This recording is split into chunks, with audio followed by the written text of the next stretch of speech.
Morning, not morning. Good morning, everybody. Just had to come look outside for a second. We're gonna be quick with this, all right? I want to do 5 hacks or 5 different ways that you can convert a liability into an asset in 5 minutes. Okay, so we're gonna try to do 5 minutes. All right. So first and foremost, you need to understand what a liability is. All right, you guys. So liabilities are you or a company owning money and you're paying it back, whether it's through some goods, whether it's money or services or whatever it is, okay? So, changing a liability into an asset, something that is where you're not owning but it's gaining, okay? You're gaining that money from it, all right? You're gaining value from it. 5 different hack ways that you can do that, or 5 different examples I can give you today is one. If you have a car, okay, if you have a car or you own multiple cars, you can do Toro, you can do lease swap. You can do a whole bunch of other different platforms where you can rent or trade off that vehicle, okay?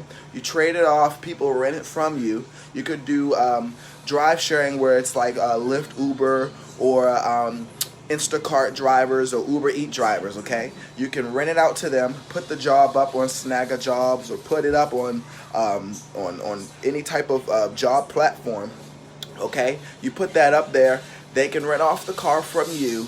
You get the money. The money basically pays for either your payments and the insurance plus, it depends on the amount of times you rent it out the month, and then you can just pull that car out after a certain amount of mileages, okay? So that's just one way, all right? Another way that you can turn your liabilities into an asset is if you have real estate, okay? Real estate of your own. I'm speaking of like a home, okay?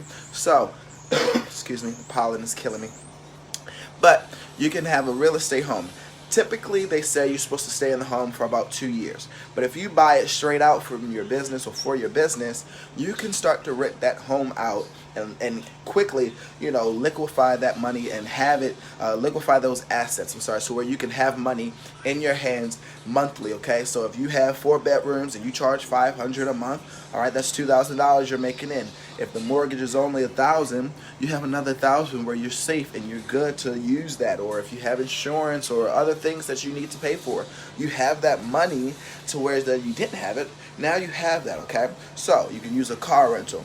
You can change your real estate into renting, okay? You can also, I'm sorry, these allergies are killing me. You can also do events, all right? So even if you have real estate, this is like a third slash number 2. But if you have real estate, okay? If you have an event hall, you can rent that out to where you do events for people. I was talking with someone in a business conversation, and it was just mind-blowing because I'm thinking I would have to have a whole a front desk person, a whole team, and people that are going to just really be there to help. Come to find out, you can do it all online. You can have where you have like a drop key service where they basically come. You can be there, to just open the doors for them, or there's so many different ways where you don't have to necessarily be at the event all day, every day, sit there and deal with it.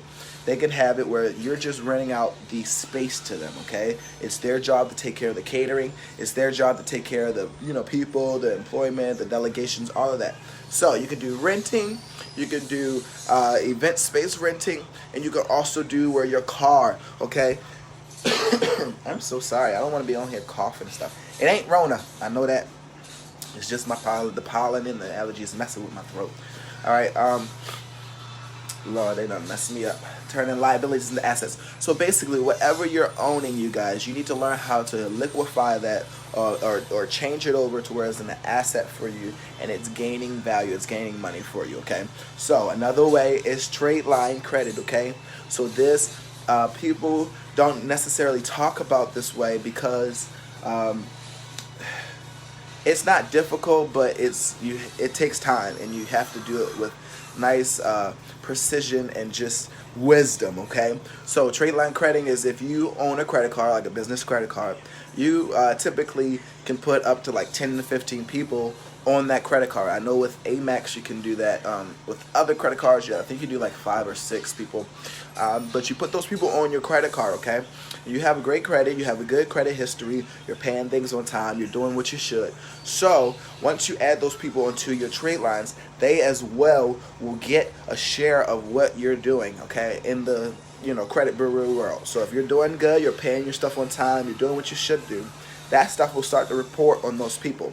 After about 6 months, I wouldn't do anything longer than that. I don't think I've heard anyone ever do anything longer than that. But after 6 months, you can trade it off where you switch it to somebody else, or you take them off, or you can start over again, or whatever the case may be.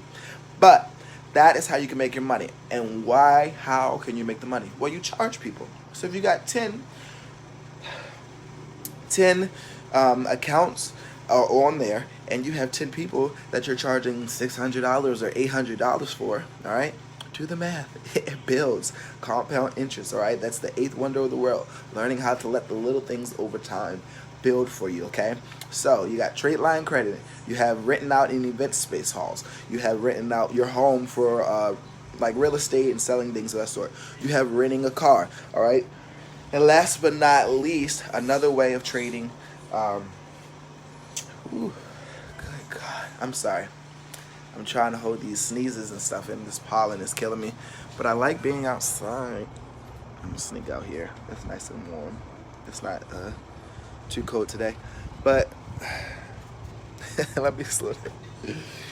Another way that you can switch liabilities into assets, okay, you guys, is focusing on trading stuff off, learning how to flip, okay? So if you're buying clothes, let's say you're going to Goodwill, or you're going to a nice place, you buy the clothes. If you wear them even for once, or if you don't want to wear them, you can sell them again on eBay. Sometimes you can sell them for a lot more. So I know a lot of people, I used to do this on eBay, where you could buy old vintage stuff and sell it on eBay because people love it, okay? People love it. So turn these liabilities into assets. How can clothes be a liability? Like I said, if you owe money, like credit cards on a lot of clothing, or you're doing a lot of just crazy things with trying to get clothes, you can flip it to where as though you can do that. Now, a lot of stuff is not really necessarily for resale. You're not supposed to. But hey, listen, I know for sure you could buy stuff from Goodwill, and you can do things like that, buy different vintage old school stuff, hats, socks, whatever.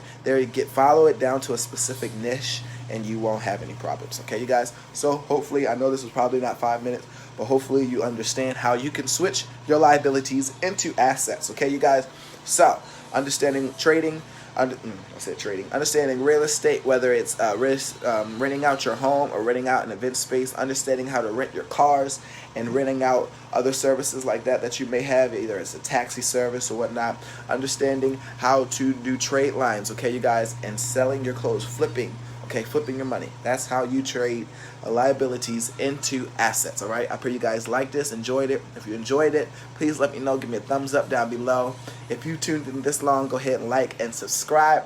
Thank you to everyone out there who are continuing to support us. I love you, love you, love you. All right, have a good